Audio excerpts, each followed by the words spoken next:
Hare Krishna, welcome. Good to see you all. Can you hear me? Yes, Prabhu. Hare Krishna. There is life. Hare Very Krishna. good. I can hear you. Okay, good. Thank you. Good to see you all. So tonight, this is an overview class of the Upadeshamrita, the Nectar of Instruction, by Rupa Goswami, translated and commented upon by Srila Prabhupada. So we're going to do an overview class. If you have any questions as we go in each section. So we'll cover the 11 verses tonight. And this book is very important in our tradition because this book takes us from the beginning of spiritual life to the higher stages of spiritual life. So we need to travel through all the different levels. The book finishes on the highest level of spiritual life. And in order to get there, you have to put into practice all of the instructions which are given throughout the book. Now, the book is called Upadeshamrita. Upadesh means instruction. Amrita means nectar. Nectar means a drink which will give you immortality, which will make you live forever, which is our goal. Our goal is to live forever. Because the body we're in now doesn't live forever. Temporary. The soul lives forever. So this book teaches us how to get back onto the platform of the soul, how to go back to the spiritual platform. So if we follow the instructions perfectly in the Upadeshamrita, then we will reach the platform where we transcend this material body and we can enter the place without death. The word Amrita, Mrita means death. Amrita means without death. So it will take us to the spiritual platform because the spiritual platform means the stage where we enter where there is no death. There's no birth, no death, no old age, no disease. So that is the platform that we're aiming for. So if we follow these verses properly, then we will reach that stage. Now, the first 7 verses deal with Vaiti, Sadhana, Bhakti. Vaiti, the word Viti means rules. There's certain rules that we need to follow. Modern society doesn't like to follow rules. And look at the condition of modern society. No rules, just do whatever you want and look at the condition. Not peaceful. So it is required that we follow some rules. But the rules must be for our benefit. No one really likes following rules. Hands up if you like following rules. Okay, 1, 2. Okay, this side of the room likes following. And then we have the rebels to my right. Usually the left wing and the rebellious. But for some reason, there's a crossover. Or at least externally they're following. We don't like to follow rules a lot of the time. But if you want to advance in spiritual life, you must follow rules because the rules are good for us. Just like with children. If you don't discipline a child, it doesn't develop good character. Just do whatever you want. Go and enjoy yourself. No rules. Right? And then look at the way the child turns out. Yeah, it doesn't work. So it's funny because when it comes to disciplining a child or bringing up a child, nearly everyone understands you have to have discipline, rules set in place. But when it comes to spiritual life, people say, oh, you don't need rules, just whatever you feel. That's good. But that doesn't work. Why is it in the rest of society we need rules, but in spiritual life we don't? That doesn't even make sense. But this is the modern world, they think like that. So these 11 instructions are written by Rupa Goswami.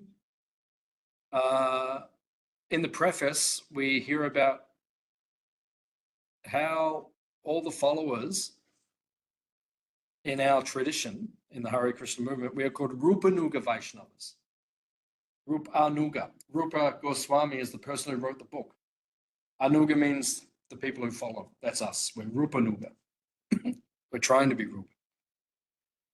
So he is like the most important guru who came after Lord Chaitanya himself, who came after God himself 500 years ago.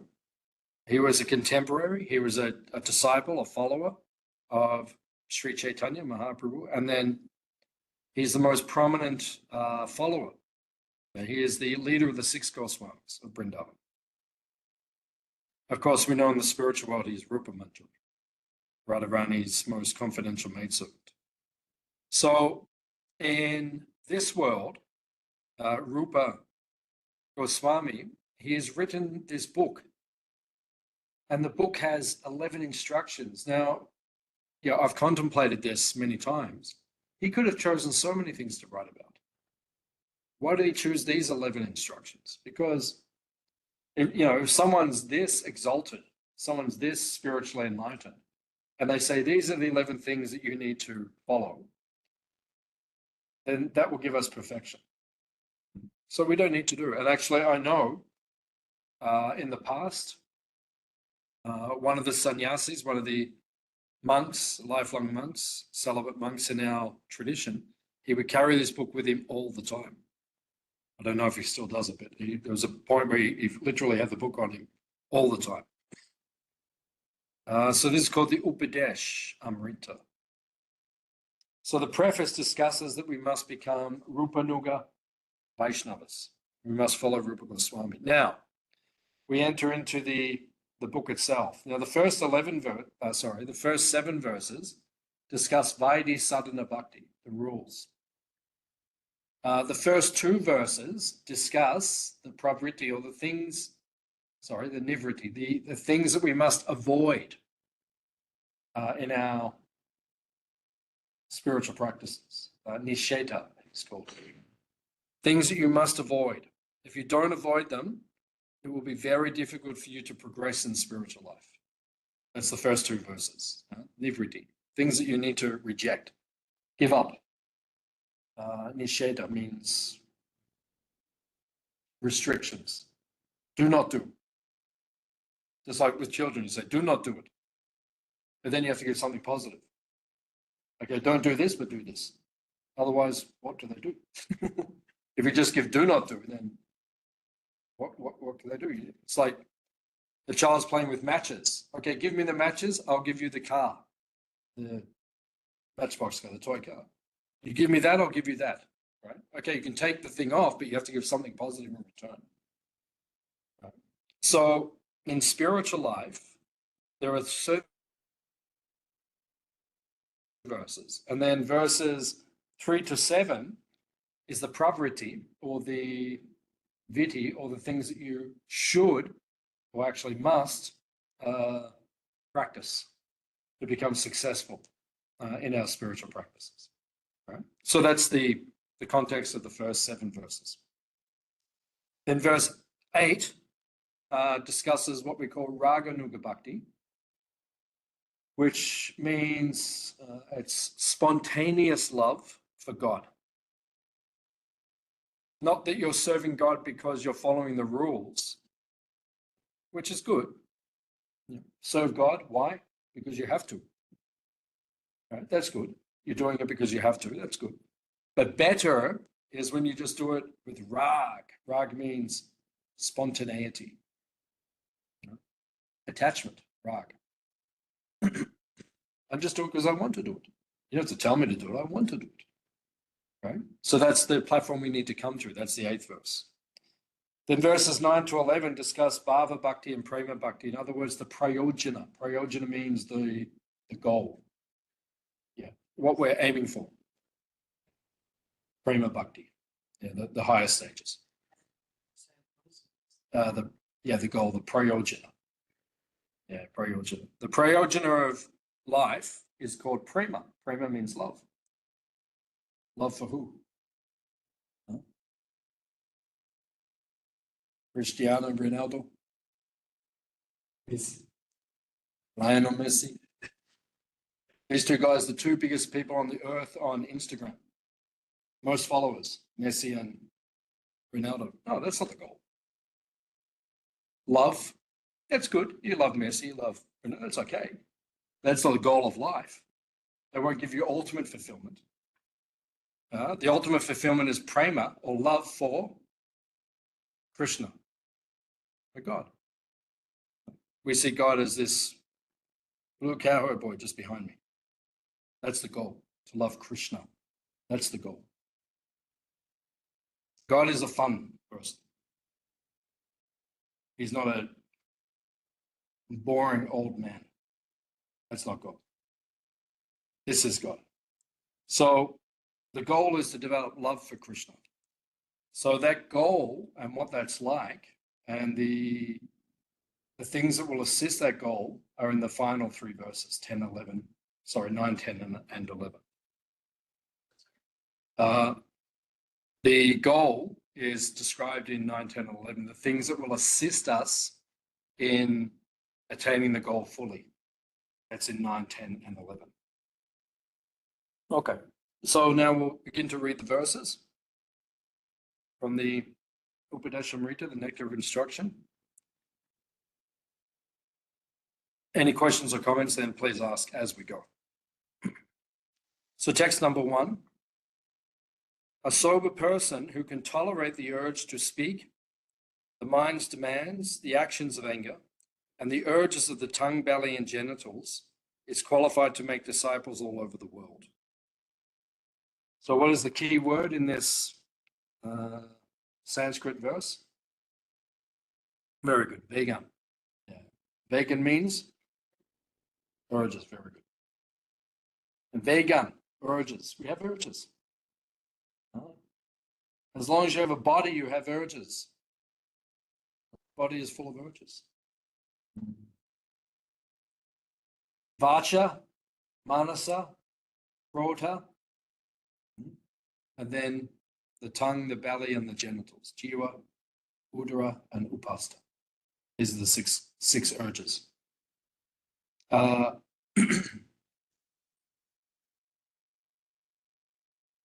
The urge to speak, the urges of the mind, the urge of anger, the urge of the tongue, the belly, and the genitals.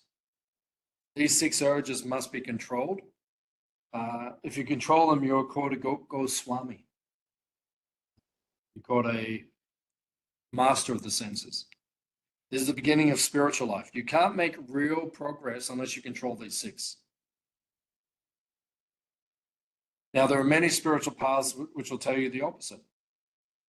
Just do whatever you want and you'll become enlightened. No, it's not true. We don't accept that. Others accept that. That's okay. If you want to go to those ashrams, go and stay with them. That's okay. But you won't hear that here. We won't teach. We teach what you need to hear. What you need to hear is reality as distinguished from illusion. So the first urge you have to control is the urge for speech. The tongue, Bhaktivedanta has said, is the most voracious of the senses. Hardest to control is the tongue. Why is the tongue hard to control? It does 2 things. Tastes and speaks. First thing you have to learn to control is speech. Control what you say. Now, all through this verse, Srila Prabhupada, he actually gives almost like 2 purports in this commentary. He explains it, then he explains it again. He goes through the 6 urges, then he goes through it a second time. Not sure why Prabhupada decided to do that, but then that's the way he did it. So the first urge is the urge of speech. Now, all these 6 urges, the ultimate teaching that Prabhupada gives and Rupa Goswami gives in order to control those urges is to engage the urges in the service of Krishna, of God. In other words, speak about Krishna. What are we doing right now? Speaking about things which relate to Krishna. We could speak about anything. There's so much nonsense you can speak. The whole world likes to speak. Everyone likes to hear themselves speak. Some people like to hear themselves more than others. But it says in the Bhagavatam, it's just like a frog calling a snake. Right? Everyone goes, "Beep, beep, beep, beep, beep."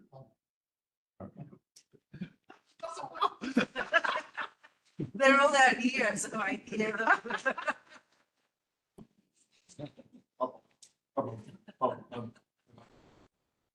We got it too. Yeah, You do the well, you do the well. yeah. Expert. The devotee is called Daksha. Actually means expert. Expert. So we have our expert frog.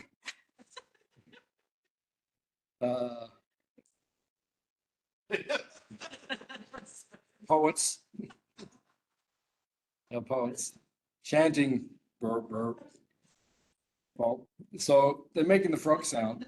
So the frog does that all day. And what does the frog think? Ooh, my voice sounds very nice. What I am saying is very important. And the snake, who is deaf, he's just coming and he says, keep speaking, so I can find you. So he just goes, oh, and gets it. So most people waste their life like that. Whole life, just listening to themselves speak. Oh, I speak so many important things. And then death comes one day and goes, you're gone. And people think, oh, I left such an important legacy. But you're gone. Not much very important at all. So first thing is speech. Speech must be controlled by speaking spiritual things. Second is manasa. Manasa means the mind. So the mind does three things: thinking, feeling, and willing. You think about things. You say, Then you begin to feel, what would that be like? And then you will, oh, I have to do it. That's what the mind does. So we have to learn to control the mind. Control the manasa, urge, the vega, the urge of the mind. Once again, it says, learn to think about Krishna. Things connected to Krishna. Right? In the beginning, our service to Krishna. Like today, I noticed the devotees, you cut up all the wood. So you're thinking about your service. Oh, is the chainsaw serviced? Oh, is the blade sharp? Oh, is there petrol? Oh, Is it two-stroke oil? important. Yeah. Is there two-stroke oil? Yeah. Do I have helpers to pull the branches aside? Is it? Yeah, that's a process. That's Krishna's service. In the beginning of spiritual life, that is how we think about Krishna. And as you become more pure, then you think about his pastimes directly. You think, oh, what is Krishna doing right now? What is God doing right now? Not that. So these are the things that we think. Right? That means controlling the mind. That's how we control the mind. And then the third urge is called anger. Because when you don't get what you want, then what do? Right? You destroy something. Yeah, we destroy something.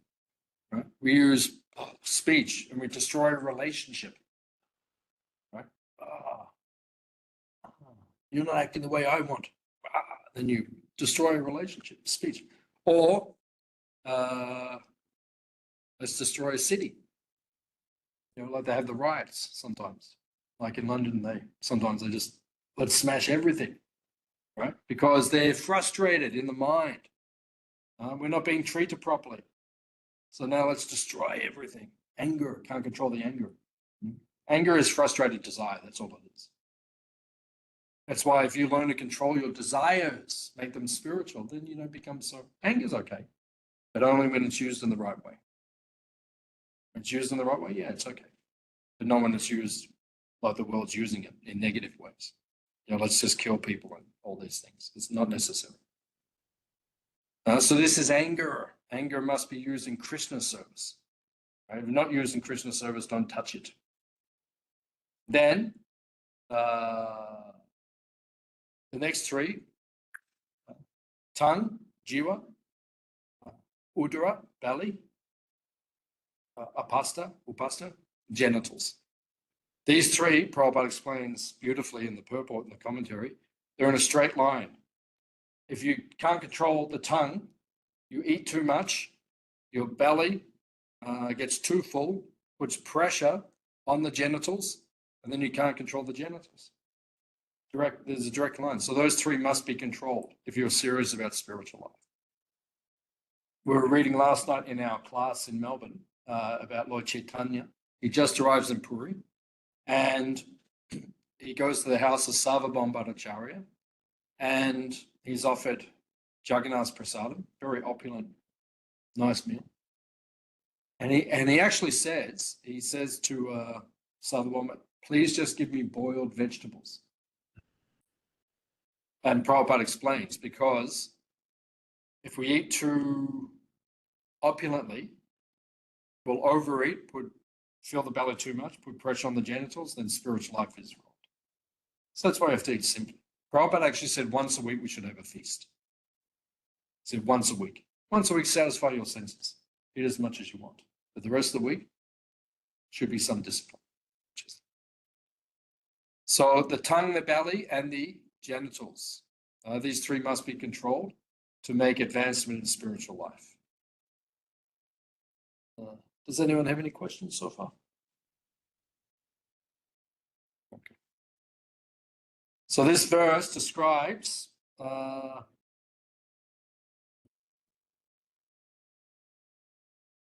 controlling the six urges. The negative things which we must control or avoid letting overtaking us if we want to advance properly in our Krishna consciousness. Now, the second verse discusses 6 obstacles for our devotional service. So this verse reads,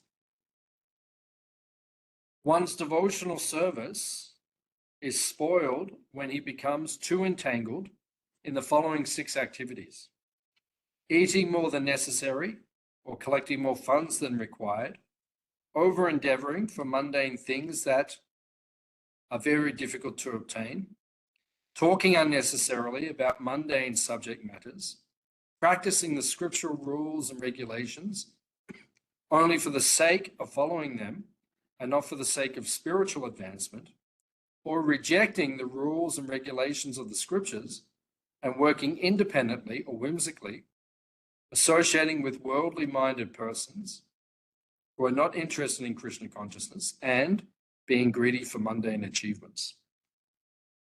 So in the Sanskrit it says, Shadbir Bhaktir Vinashiti. Vinash means destroys. Right? It will destroy your bhakti, these 6 things, if you're not careful. That's why you have to give them up. Now, one of them causes the other 5. Which one causes the other 5? Of the 6. Greedy. Which one? Associating with Greedy? people. Being greedy, eating more than necessary, or associating with worldly people. Yeah, that one is called Jana Sangash. This is the one that causes the other 5. Yeah. J-A-N-A. Jana. Jana just means the population. Population. Yeah. Jana. Sangha means association. So what does Johnson mean? Associating with worldly people. It means materialistic people. If you want to become a spiritualist, if you want to become spiritual in your life, if you want to become Krishna conscious, if you want to become enlightened, you have to associate with spiritual people. That's why we live here and we hang out together, because it's spiritual.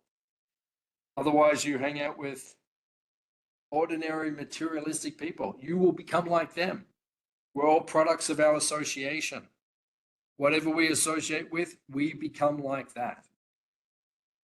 Yeah? So if you want to become materialistic, associate with materialistic people. If you want to become spiritual, associate with spiritual people. If you want to develop love for Krishna, love for God, associate with people who love Krishna, and then you will become like that.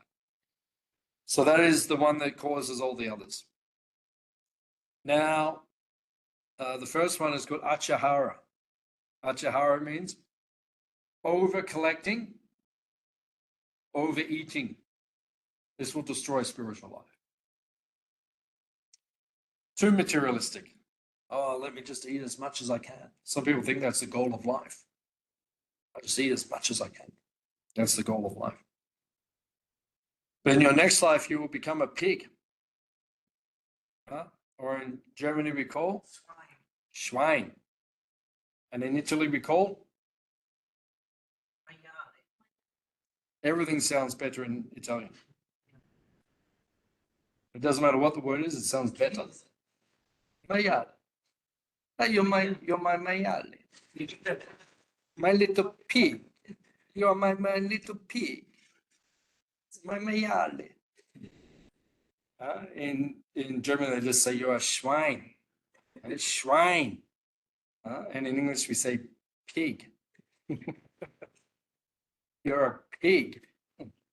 So if you don't control your tongue and you just eat like some humans do, next life you become, you become little pig, and then you become big pig. That's how it is. So we have to learn to control the tongue. Otherwise, overeating is not the goal of life, and over collecting. It's the disease of modern civilization. Over collect. Work hard all week, buy things that you don't need to impress all the people you don't like. That's modern society. Just work hard. So on the weekend, just buy all the things you don't need so you can impress all the people that you don't like. It doesn't make sense. But this is materialistic life. So this will destroy your bhakti. The person who wrote this book is called Rupa Goswami. He lived under a tree. Right? Lived under a tree. He was a mendicant, a monk. He lived under a tree. Each night he'd walk a different tree, just sleep under a different tree. No? Did not overeat. He only ate once a day. Rupa Goswami. So renounced. Only ate once a day. And did not over-collect. These are such advanced people. We should just be moderate. We can't do that, but we shouldn't over-collect or overeat also. Achara priyashas. Priyashas means over-endeavor. Work too hard. That's the goal of life for people out there. Just come on, work. Work hard. What's wrong with you? Just work hard. That's like the goal of life. No, but that will destroy your bhakti. That will destroy your bhakti. Too much endeavor. Right? We work hard. But for Krishna, but you have to keep it within moderation. So you have enough time to hear and chant about Krishna. And then you work hard for Krishna. That's good. But not so much that you're just working so hard that you just become completely exhausted. And then you can't hear and chant about Krishna. Yeah, and then no time for recreation. Yeah, so it needs to be balanced. So not too much endeavor. Over endeavor for materialistic things. This will destroy your devotion, your bhakti. And then prajalpa. Prajalpa means unnecessary talk. Means materialistic talk. We call it gramya kata. Gramya means the village talk. What's going on in the village? What did she do? What did he do? What's going on in the village? People, that's all the internet is. That's all Facebook is. It's all Instagram is. It's all it is. It's just village talk. Oh, what did she do? What did he do? Oh, that's what they talk about. Gramya kata. So it's materialistic. It will destroy your bhakti if you speak like this. So therefore, we have to learn to speak about spiritual. That's why we get together like this. We speak about spiritual things. Right? Otherwise, we speak about common things as well. We don't just speak like this all the time, but if you don't have a percentage of your life like this, your consciousness will go down into material consciousness. Like Monday night, I got together with devotees and we spoke on Chaitanya Charitamrita. Tuesday night, got together with devotees, spoke on Wednesday night, Upadeshamrita. Tomorrow night, Bhagavad Gita. Friday night, who knows?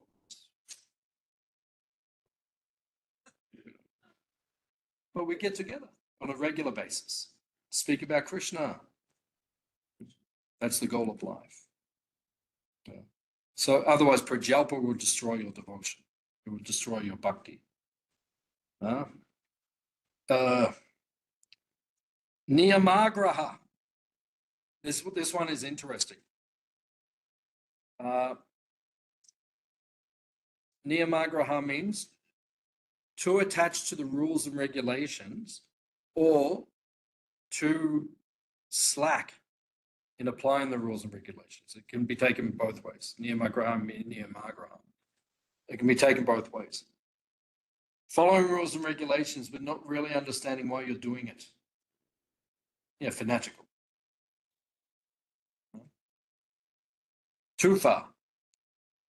And the other way is neglecting them. Should we put something on top of the harmonium or not? The harmonium it's not different from Balaram. So should we put something mundane on top of it? No, we should not. Should we move one of Krishna's paraphernalia, like the mridanga, with your foot? No. These means rules and regulations. Prabhupada said, actually, if I told you all the rules, you would faint. It's true. Prabhupada said, And like after reading, the Nectar of Devotion, you go, yeah, let's leave all of them. we'll get to that in the next few months.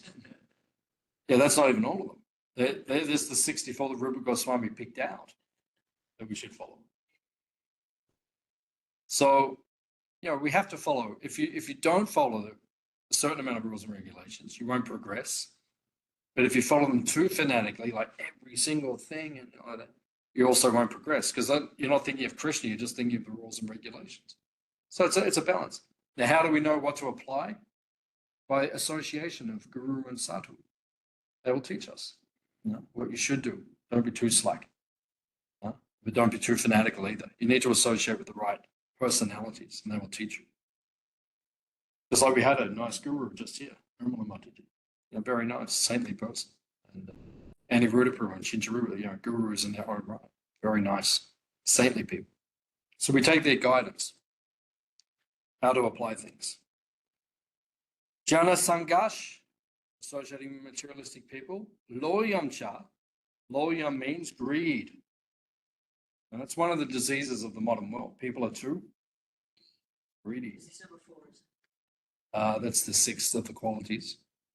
Niyamagraha was the fourth. Greed is the disease of modern society. Lust, anger, and greed. Krishna says in Bhagavad Gita, these are the three gateways to hell. You want to wreck your life, just be lusty, angry, and greedy. You don't need to do anything else. That will destroy everything for you perfectly. So, greed, it's just modern society is based on greed. Who do we elect as the leader of the modern world? Donald Trump. Doesn't even make sense. The person's greedy. So now let's make America great again. Let's just, the whole thing's based on greed. And people follow that. They want to follow that. That's materialistic consciousness. But it destroys your spiritual life. When was the last time you heard these politicians speaking about spiritual life? They don't. Why? Because they're overcome by greed. It destroys your devotion. So we have to be very careful. So these six will destroy your devotional service. They're obstacles to devotion. Any points? So far. Okay, so now verse 3 discusses 6 qualities which are presidiety. Presidiety means allows you to become successful. You need these 6 qualities to become successful in your spiritual life, right? In your Krishna consciousness, in your devotional. There are 6 principles favorable to the execution of pure devotional service: being enthusiastic, endeavoring with confidence, being patient, acting according to regulative principles such as Shravanam Kirtanam, Vishnu Smaranam, hearing, chanting, and remembering about Krishna, abandoning the association of non-devotees, following in the footsteps of the previous acharyas,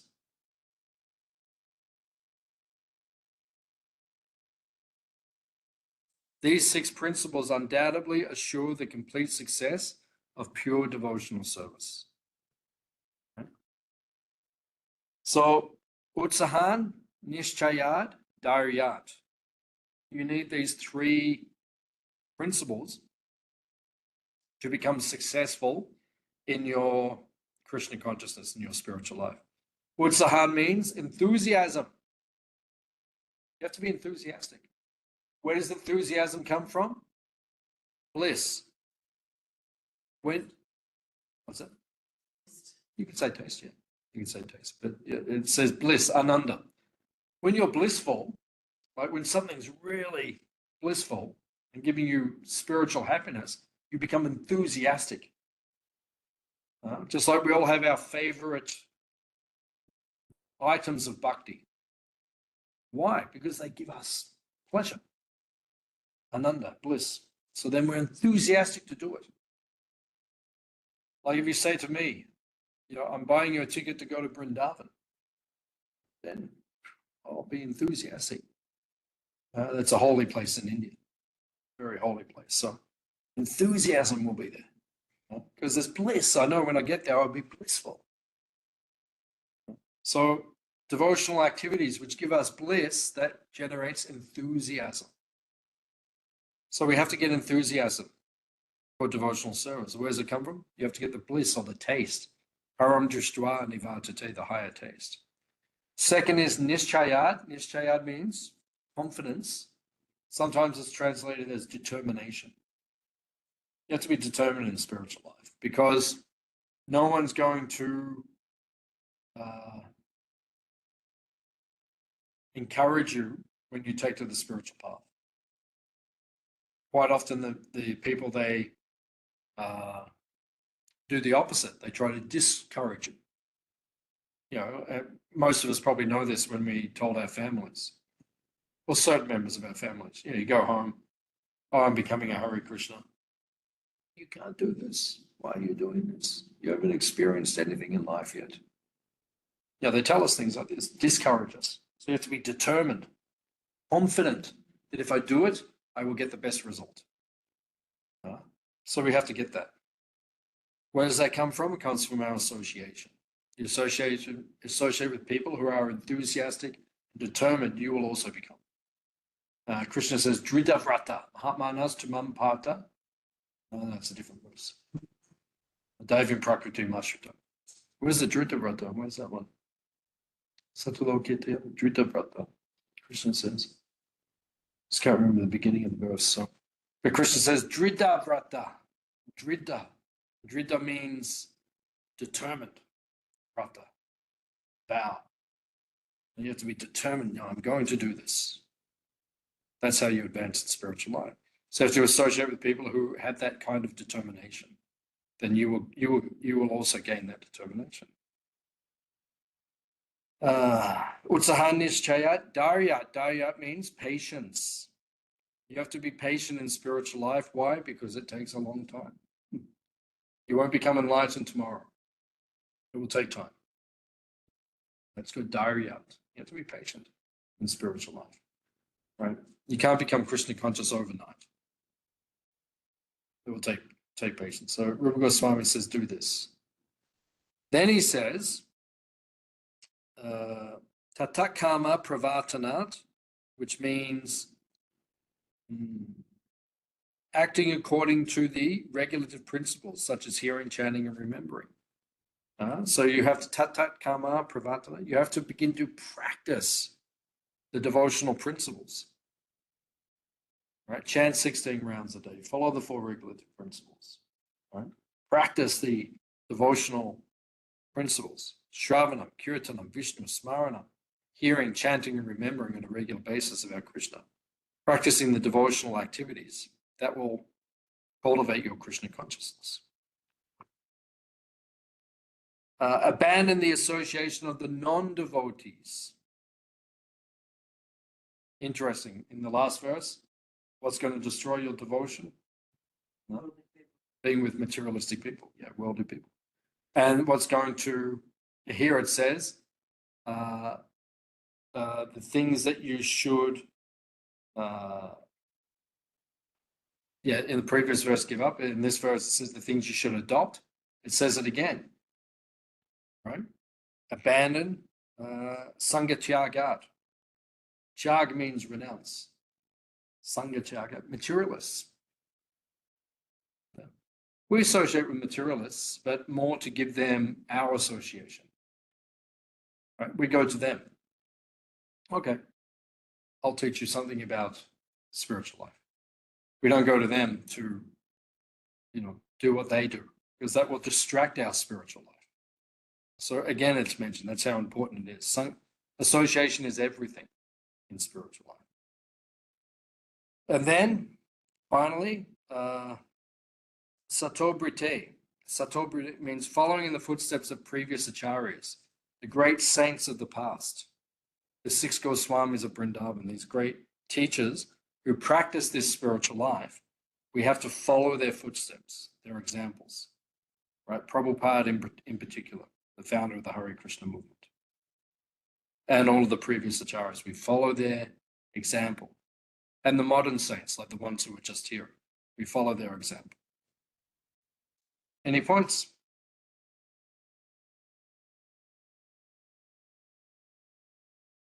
Okay. So verse number 4, it's a very beautiful verse. They're all beautiful verses.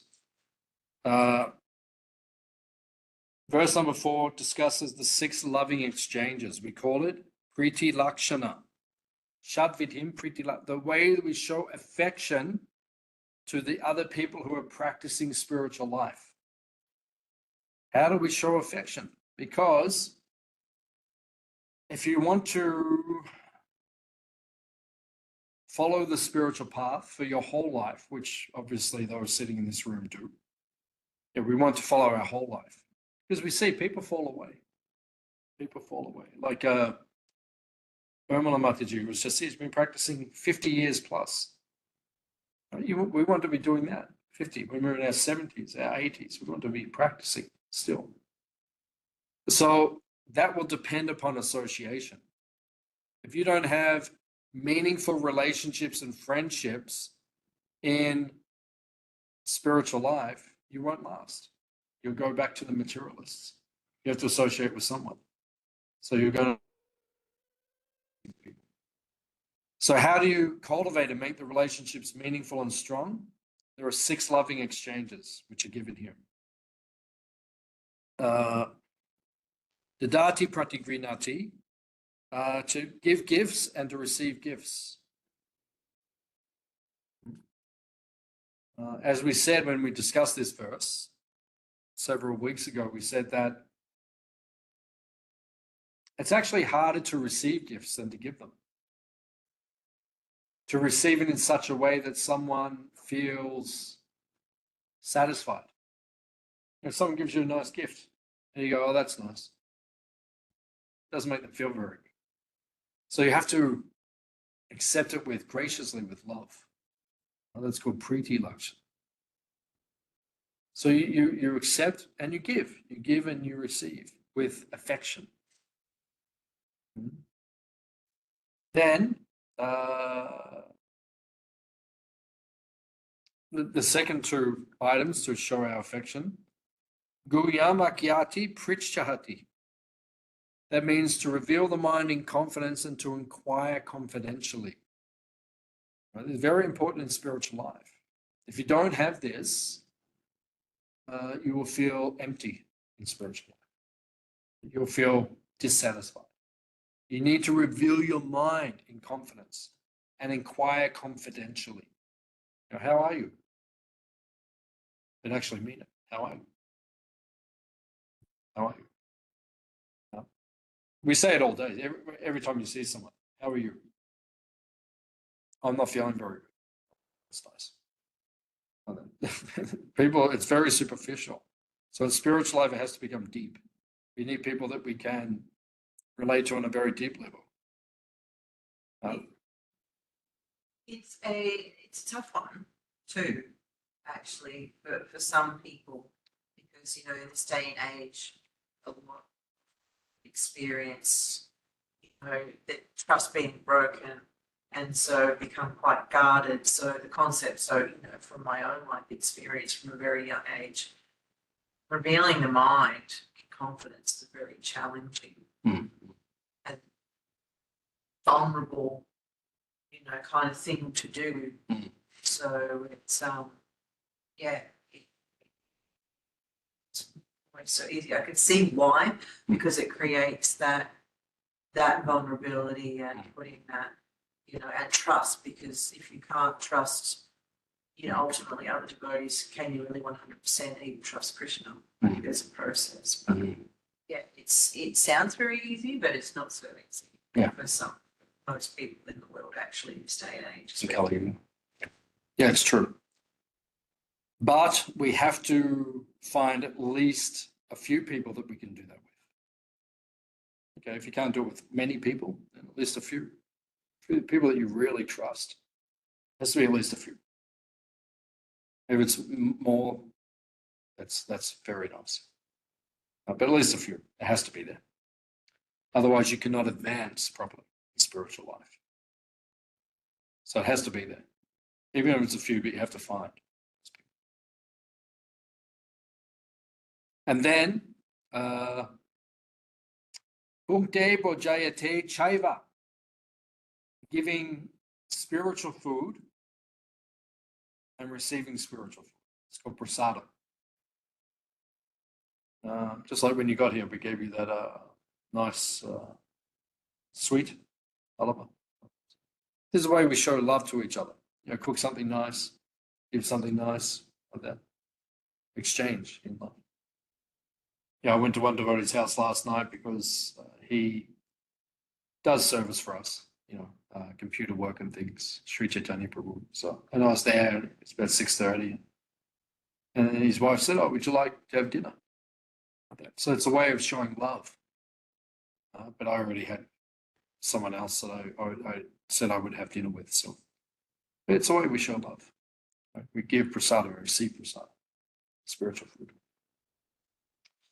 Prabhupada says, even in the material world, this is how love is shown. Give gifts, receive gifts. Veil the mind, inquire confidentially. Give food stuff, receive food stuff. Same. But here in the spiritual life, it's deeper. Deeper. Okay. Number 5. Number 5 teaches us how to differentiate or understand who is more advanced and who is less advanced than us spiritually. Because you need to know how to relate. You can't relate to everyone in the world the same way. If someone's more enlightened than you don't associate with them in the same way as someone who's less enlightened than you, or someone who's on the same level. So we have to understand. This is integral for spiritual life. So text number 5. One should mentally honor the devotee who chants the holy name of Lord Krishna. One should offer humble obeisances to the devotee who has undergone spiritual initiation, diksha, and is engaged in worshipping the deity. And one should associate with and faithfully serve that pure devotee who is advanced in undeviated devotional service and whose heart is completely devoid of the propensity to criticize others.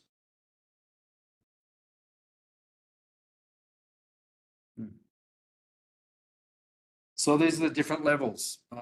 In Sanskrit, we call them Kanishta Adhikari, Majjhima Adhikari and Uttama Adhikari, which means a beginning, someone who's beginning their spiritual life, someone who's Majjhima means midway, and Uttama means someone who's very enlightened, very progressed. We deal with them differently. Right? They're not all the same. And you might remember in the class that we gave on this, there are 3 ways to understand. Does anyone remember the 3 ways to understand? Who's more advanced, who's less advanced? They chant, isn't it? Chanting's one, yep. Yep. Then? Speak.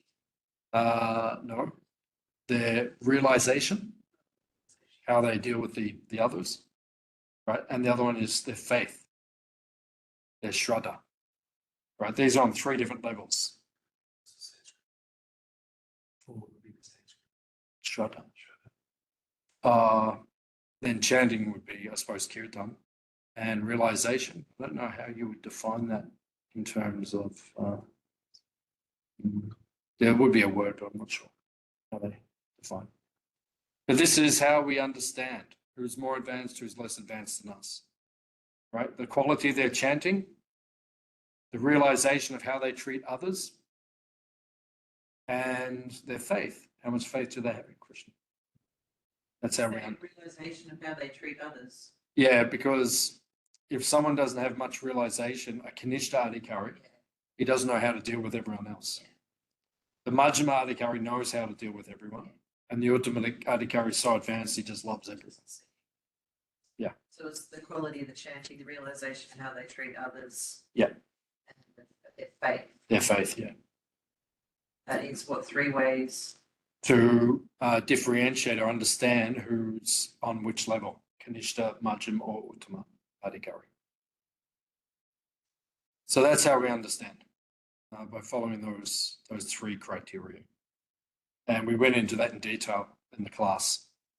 So you've got 2 weeks to your exam, so you could listen to everything again if you wanted to. It's a lot, but anyway. There's so much information here. We can only, in an overview class, we can only go over.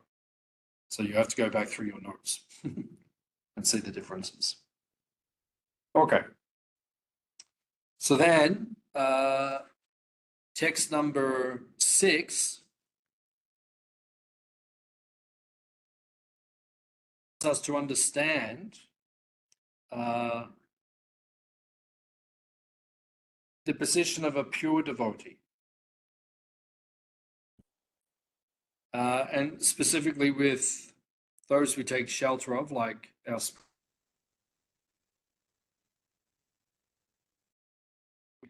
view them. So this is text number 6. Being situated in his original Krishna conscious position, a pure devotee does not identify with the body. Such a devotee should not be seen from a materialistic point of view.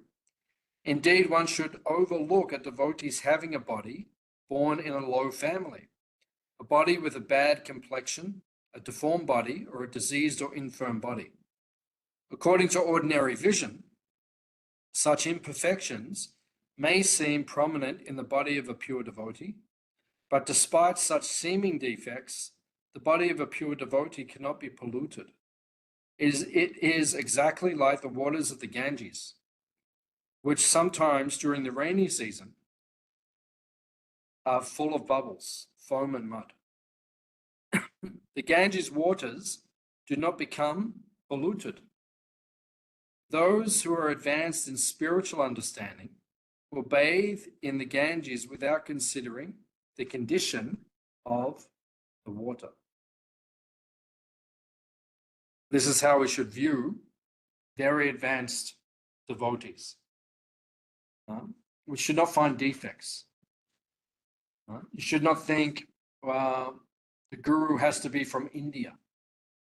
Some people think like that. It's common. If the guru's from India, then we'll offer respect to the person. But if they're a Western guru, we don't offer respect. So people think, or you think, the guru wears glasses. Oh, therefore he is not perfect. Or sometimes he forgets certain things. Oh, he's not, no, spiritually he is perfect. These are just material imperfections. But we can't judge the spiritual life or the spiritual position of an advanced devotee just by these material things. We have to see them from the spiritual point of view. Okay. And now verse number 7. Verse number 7 discusses the science of chanting the holy name. We are known as the Hare Krishnas. Why? Because we're always chanting Hare Krishna. Mantra meditation. Tomorrow night we'll do some mantra meditation. So, text number 7 says, the holy name, character, pastimes, and activities of Krishna are all transcendently sweet like sugar candy.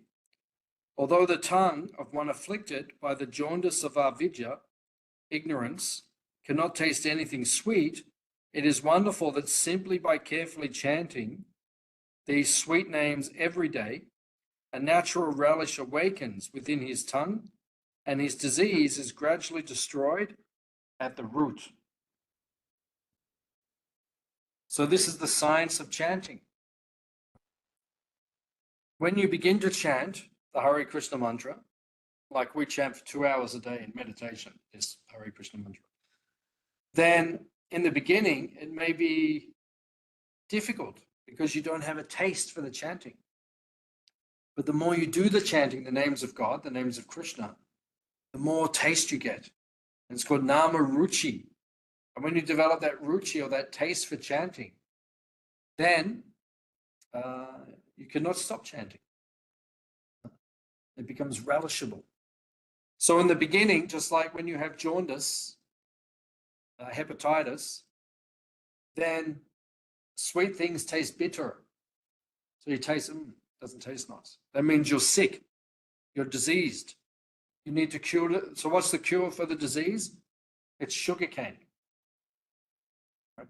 So you've got jaundice. It tastes bitter, but the more you take the sweet sugar cane,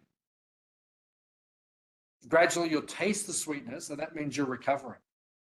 And when you can taste the sweetness fully, that means you're recovered. So in the beginning, the chanting may seem difficult or bitter, but the more you do it, the more taste you get, and then it cures your material disease. And as we're discussing last night we heard the pastime that Lord Chaitanya fainted when he arrived in Jagannath Puri. They took him to Sarvabhauma Bhattacharya's house. The devotees woke him up by loud chanting. And when he woke up, he said, Hari, Hari. Right? His consciousness immediately. And we're making the point because Prana Prabhu passed away recently. And Mother Devi Shakti, she gave him the instruction, take exclusive shelter of the holy name of Krishna at the time of death. Just chant, nothing else. Right? And that's the goal of life. The goal of life is Namashraya, as Bhaktivinoda Thakur says. Just chant the name of Krishna. At the end of your life, you can transcend. Exclusive shelter. Yeah. John went to Bruce, you don't have to now. He goes, no. Because it's an example for disciples and the lifestyle, they'll stop. Good chance.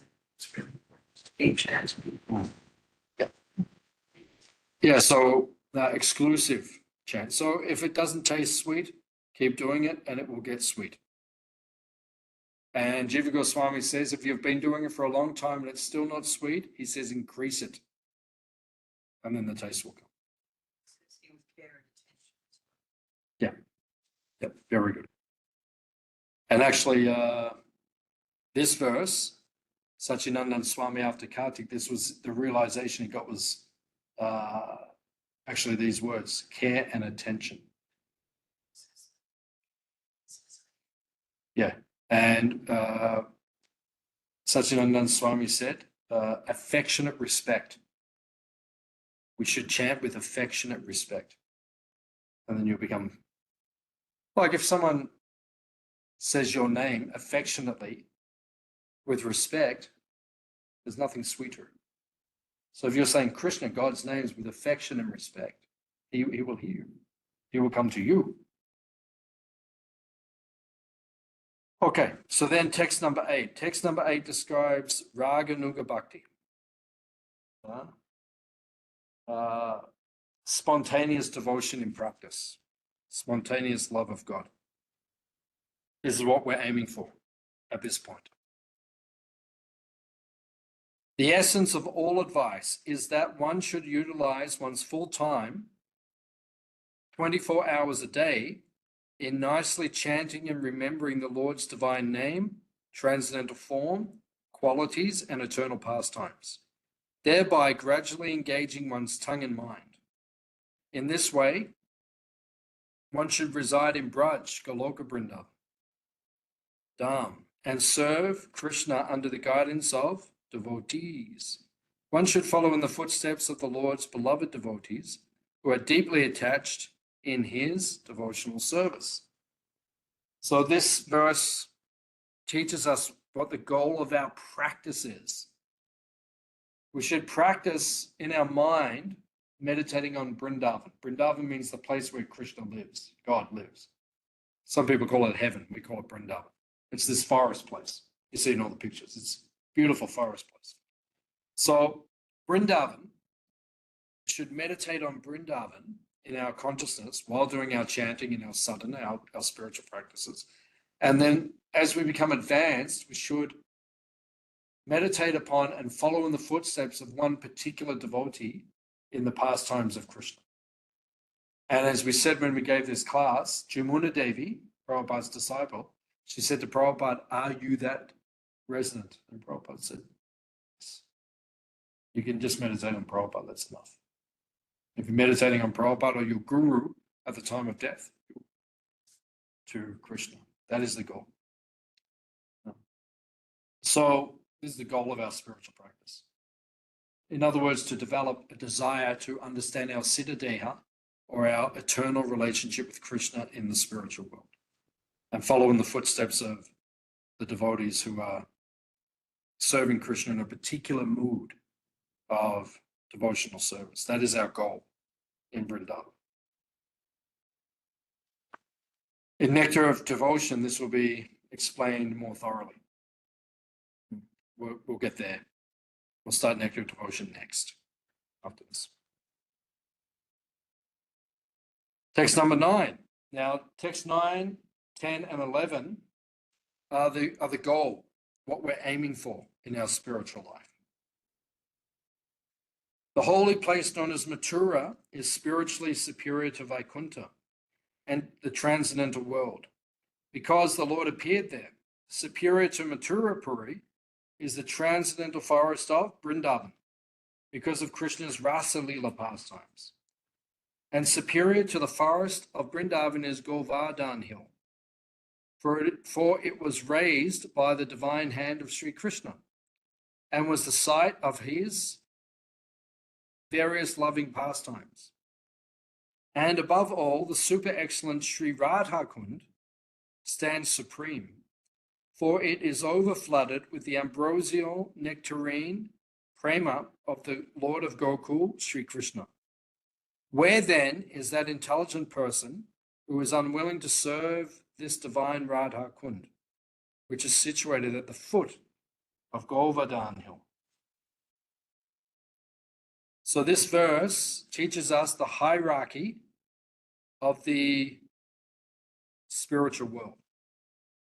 In other words, what we're aiming for.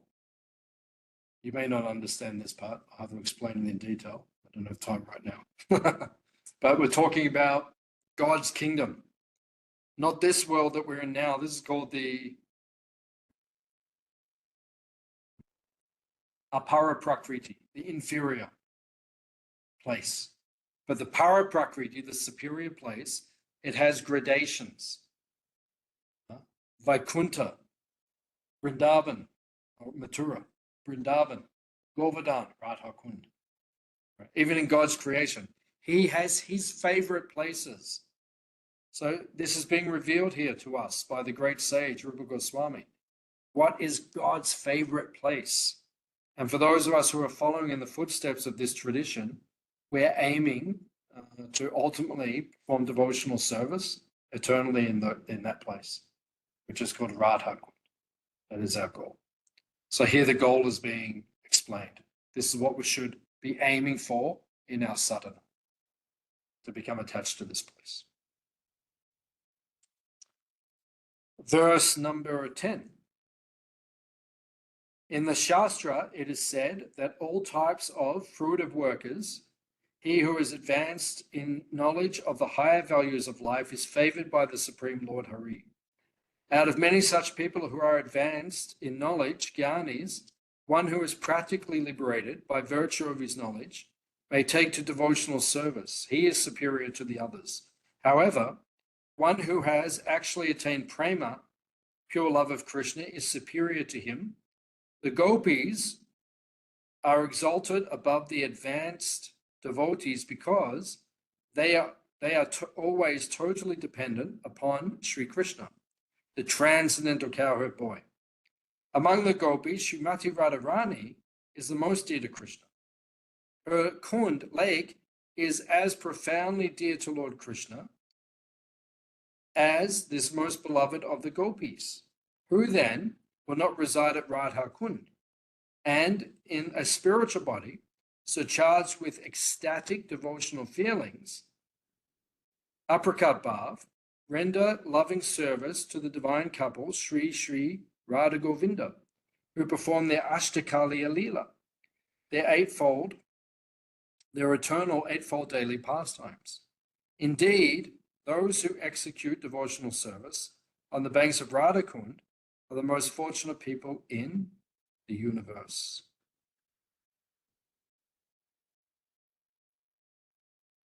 So here we're hearing about the gradations of spiritual personalities.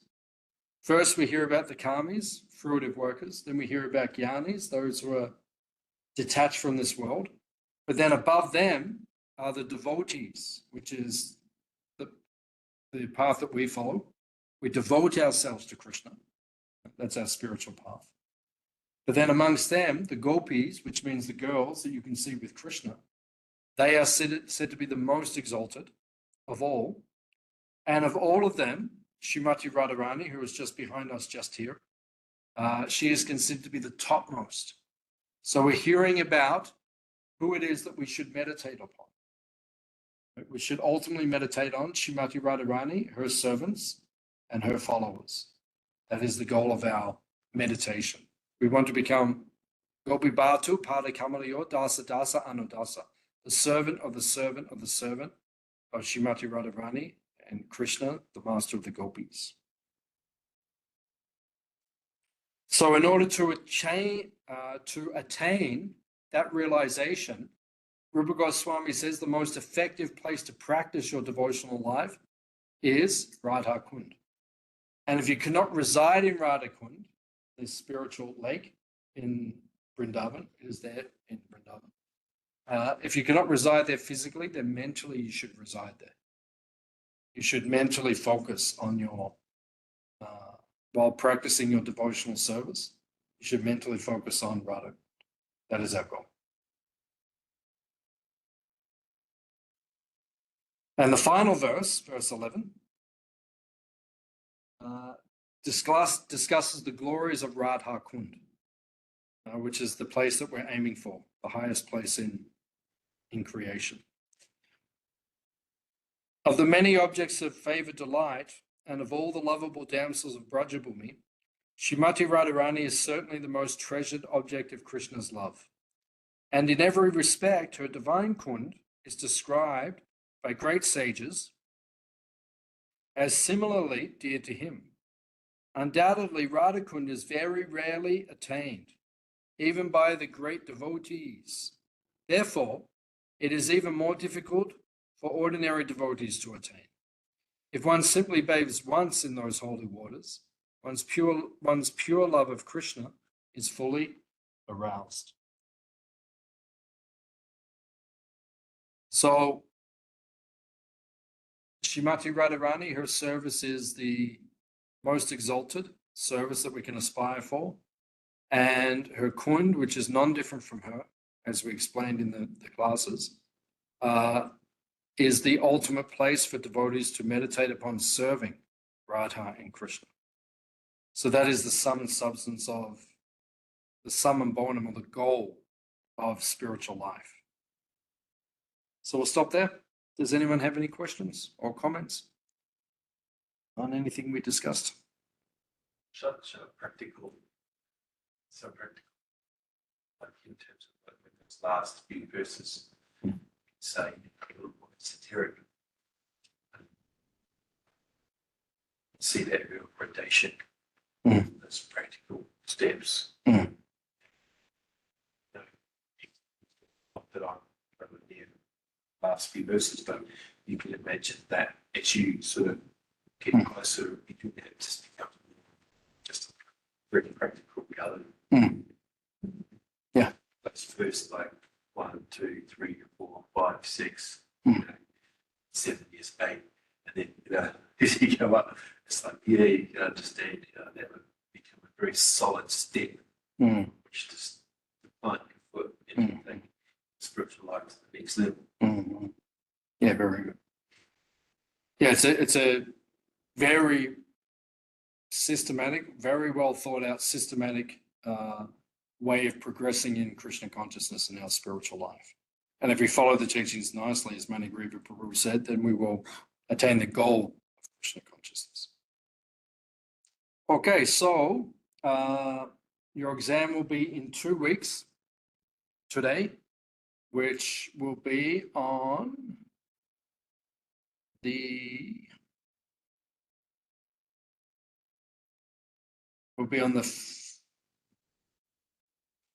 14th of February. Yep, 14th. So your open book essay is due on the 14th of February, and you will have your closed book exam, which will begin at 7 o'clock. You'll have 2 hours, 7 o'clock to 9 o'clock on the 14th of February. If you have any questions between now and then, just contact me and we can answer your questions.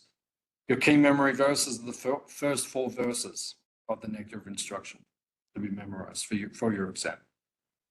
Okay, so no class next week, and then the week after we'll have the exam. Then after that, we'll begin the Nectar of Devotion. Srila Prabhupada Ki.